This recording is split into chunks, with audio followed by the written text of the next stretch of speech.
Hey, welcome to the mission, the fiction mission. Back again with a fun video for you today with the analysis. We're going to talk a little bit about prophecy, my view of how prophecy works in a very simplistic way.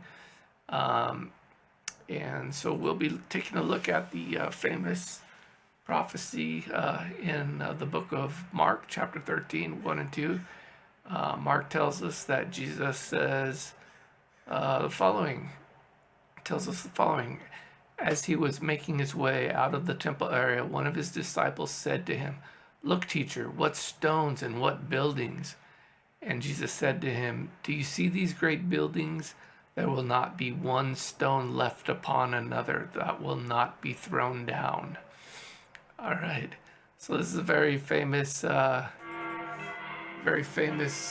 prophecy in the history of Christian development, as well as in the history of apologetics and the history of skeptical analysis of this prophecy. Our critical scholarship will typically date this prophecy post temple destruction, meaning post 70 AD, as some sort of trick or a pious fraud. Um, and of course, apologists will date it beforehand, and it's an amazing miracle. What I'm going to do today is present my view via an analogy I've come up with to illustrate how this prophecy could happen in a very natural, non-miraculous way. Uh, and uh, and the way I'm going to do that is by an analogy with in regards to rock music. So here we go. Here's the analogy. In the late 80s, there was very popular hair metal, so to speak, heavy metal, guitar music with lots of flashy guitar solos, long hair, makeup, tattoos, etc. So in this environment, I'm imagining there's a young rapper who comes along, and this rapper really hates this genre of music, and he wants to become a famous rapper, and he has a hit, and his hit is called "Hair Metal Sucks" or "Hair Metal Must Die." Yeah, so it's a hit song. It's poking fun at all these hair metal bands, and it, this young rapper makes it. He has a couple hits, but let's say he tragically just dies in a plane crash, and before he rose to great fame. But he did have this one song that was somewhat famous, and he developed a following of people who really hated hair metal as well. They hated guitar solos and guitar work. So, all right, so we have a song that was somewhat popularized that's predicting something in the future. It's a prophecy or a prediction that something will happen in the future. Okay, so time goes on and we get into the 90s, and there's the grunge music, and guitar solos fade away, the hair metal fades away, but he's still got a lot of guitar music. And let's say one of this rapper's young fans was a teenager at the time.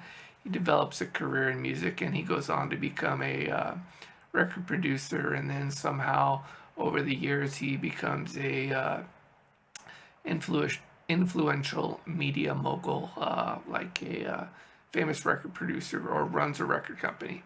And he promotes artists, and he slowly but surely over time gets rid of all his rock bands, focuses on boy bands such as Backstreet Boys or NSYNC, the Spice Girls, that kind of music that came out, and he promotes it, and he does away complete, as happened in music history.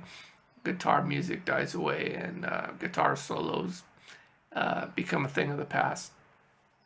And 40 years later, this music mogul remembers that song he loved as a teenager, and he realizes, that rap song, "Hair Metal Must Die," it actually came true. That's pretty amazing that those guys were able to that rapper was able to see that far in the future.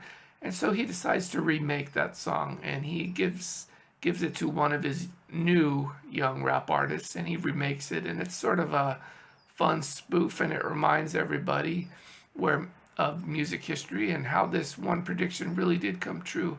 And so it becomes a big hit, and the re-released version or the remade version becomes a big hit, and the legend of this original rap artist grows and grows, and people are amazed that he was so accurately predicted the history of music, and that guitar music would die and that it would become a joke, and guitar solos would become a thing of the past and totally laughable. All right, so that's the analogy. And what does it mean when we apply this, um, when we get into really how prophecy works? Well, the first thing to realize when discussing prophecy or predictions of the future is that a prophet, the person who makes a prophecy, generally predicts something that they desire to happen. And that's the most important part. The prediction is something that is desired.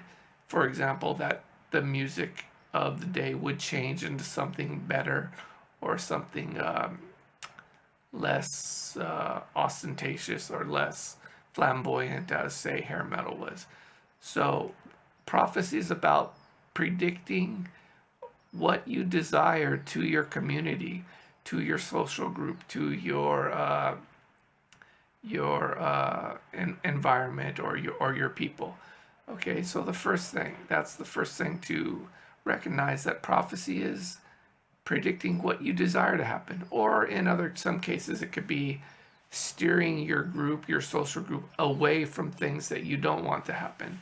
But in this analogy, and for as it relates to the destruction of the temple, the prediction is for something that the person making the prophecy, whether you think that's Jesus who made the prophecy, or whether you think it's Mark who wrote the prophecy and put it on Jesus' lips. Either way, the desired action is for the temple to be destroyed, or the religious institution to be changed or cease to exist. All right, so that was my presentation of how prophecy works, with a little bit cute little analogy, just to show that you predict things you want to happen, and when they do happen, it's amazing.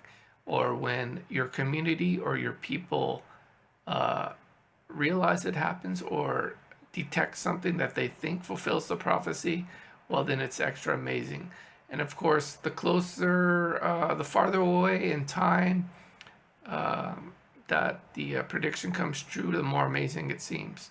So, for example, if you predict that war is going to come in the next 6 months or a year, well, that's not too amazing, because anybody could read the writing on the wall and see that that was going to happen. But if you predict something that actually happens in much farther into the future, like 40 or 50 years, it seems much more amazing. And people think, well, how could that prophet or that person have known that that was going to happen? And it certainly did happen. It just matches so perfectly, or perfectly enough, that people just can't fathom how such a thing could happen. So, all right, there you go. That's my cute little explanation of how this prophecy can be understood to have occurred before the actual event. So this is definitely dating the prophecy, or the origin of prophecy prior to the temple. It's not a post-temple destruction rewrite. It is coming before, but it is actually something that the author of Mark desired to happen. So it's really not such a miracle to predict or want something to happen, or to desire to happen. All right. Thanks for watching. That's how prophecy works. I hope it made a little sense. I hope you can see the analogy to what I'm trying to say. And thanks for listening. Subscribe, like, and I look forward to any comments and feedback and comments below. Thank you very much.